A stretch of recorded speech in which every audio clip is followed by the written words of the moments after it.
My name is Julianne Murphy. We're here today speaking with Diana Strong of Diana Strong Empowers with Self-Defense. And today we're talking about self-defense and real estate.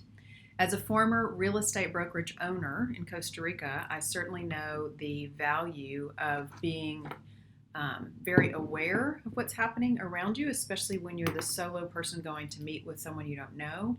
So that's one of the main things we're going to talk about today. Diana does, well, I'll let you give yourself a little intro before I go straight into questions. Sure. My name is Diana Strong, and I am a certified self-defense instructor. For the longest time, I did not know how to not only protect myself, but how to feel safe. So now what I do is I empower others to understand what it is to be safe, to understand the surroundings, and what to do if they're in a compromising situation that could potentially be life-threatening. And for those who are not familiar with your work, how do you work with people related to self-defense? And then we'll get into the real estate. Sure. So let's just go over that quickly. Well, we do one-on-ones. I do small groups. I do lunch and learns. We do workshops, and we also do classes where we learn about assertiveness training, situational awareness training, and how to use effective basic self-defense techniques. Okay. So in a variety of audiences and ways that you can all do that. ages, yes. Okay, so let's talk specific to real estate and for brokerages. Yes. First of all, let's talk about the realtor, him or herself. What are the risk factors in being a broker? I know because I used to be one, but let's talk through that a bit about what the risk factors are that brokers and realtors deal with every day.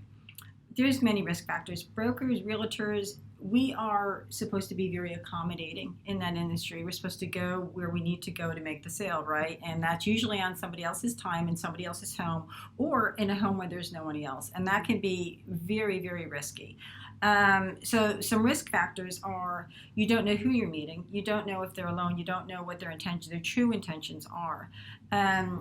A personal experience of mine is I was on the other end. I wasn't a broker, but I was a participant in a potentially violent situation where I was married to somebody who would say we were dream building, we'd go into $1 million homes, and what I thought we really were dream building with our beautiful children, he was casing it and going back and planning a robbery. Wow. So there's many risk factors that aren't even really known, and that's what my job is, to bring these so help the realtor understand that there are also additional risk factors in addition to the ones that they already do know. That I don't know this person, what am I going to do if something goes south? I don't have any backup, and I don't have anyone here to protect me, and I don't know what to do for my own protection. Yeah. Okay. Very good. Thanks for outlining those. What are some ways? Now, I want to just say that here in the Little Rock, Arkansas market, not too long ago, in recent years, we actually had a broker who was killed while on 2016. duty. While doing her job. Yeah. Terrible tragedy. What are some of the ways, Diana, that individuals can minimize those risks working in this industry? What I teach is it's the steps we take before the meeting that are critical. It's some examples are allowing people to know who you are, making that known, doing some background check on who you are meeting.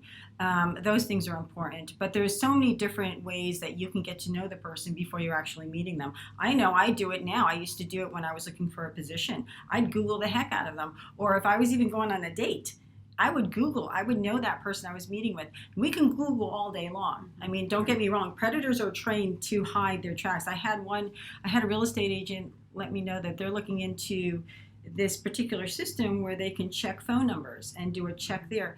But unfortunately, a lot of these bad people, they use burn phones. So even though they give that phone number, it's really not a great way to do a background check. But there's many other ways as well. But I also teach them to be cognizant of what their bodies are telling them. What are those warning signs that we're picking up on? I'm helping them to identify them and then to ascertain what does it mean. And then what do you do?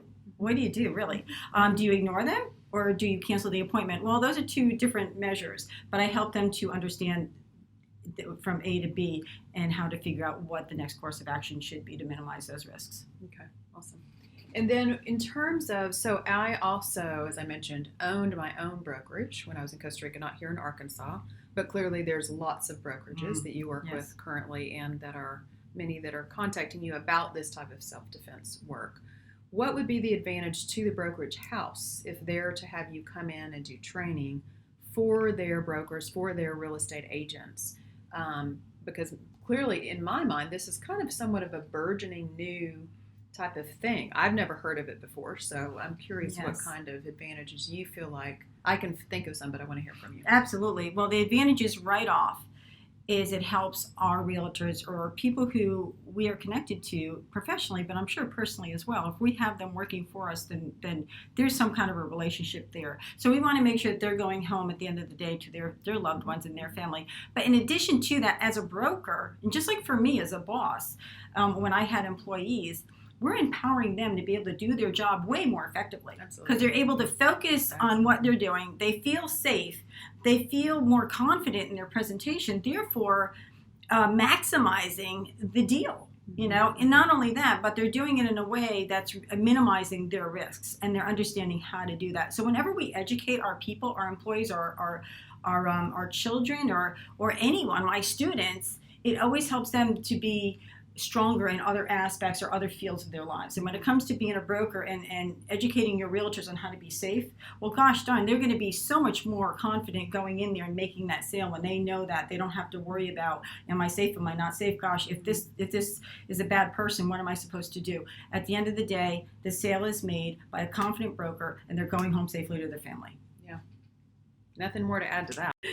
Okay, so Diana, let's talk about techniques, because you do actually do some hands-on training in whether it's a workshop or a lunch and learn. Lunch and learn is more of a demonstration because they're usually shorter, but when you're doing full-on training with brokers, you're actually walking them through what they can do to protect themselves. So talk a little bit about that. So when we do our workshops, it is important as well to have, again, the more tools we have, the better opportunities the more opportunity we have to protect ourselves should a situation become violent.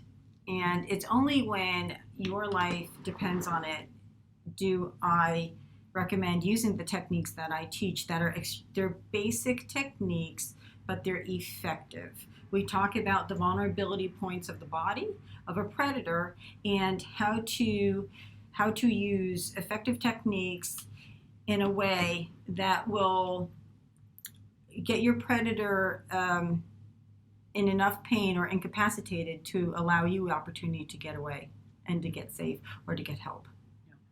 Okay, cool. And I've trained with you personally for a while, and let me tell you, it's good stuff. So let's talk, how do people get in touch with you? How do they get more information? What are all the variety of ways they can do that? DianaStrongEmpowers.com is my website. Please feel free to come visit us. It talks about our classes, our one-on-ones, our corporate trainings in more detail, or you can always DM us on Facebook and we'll get back to you.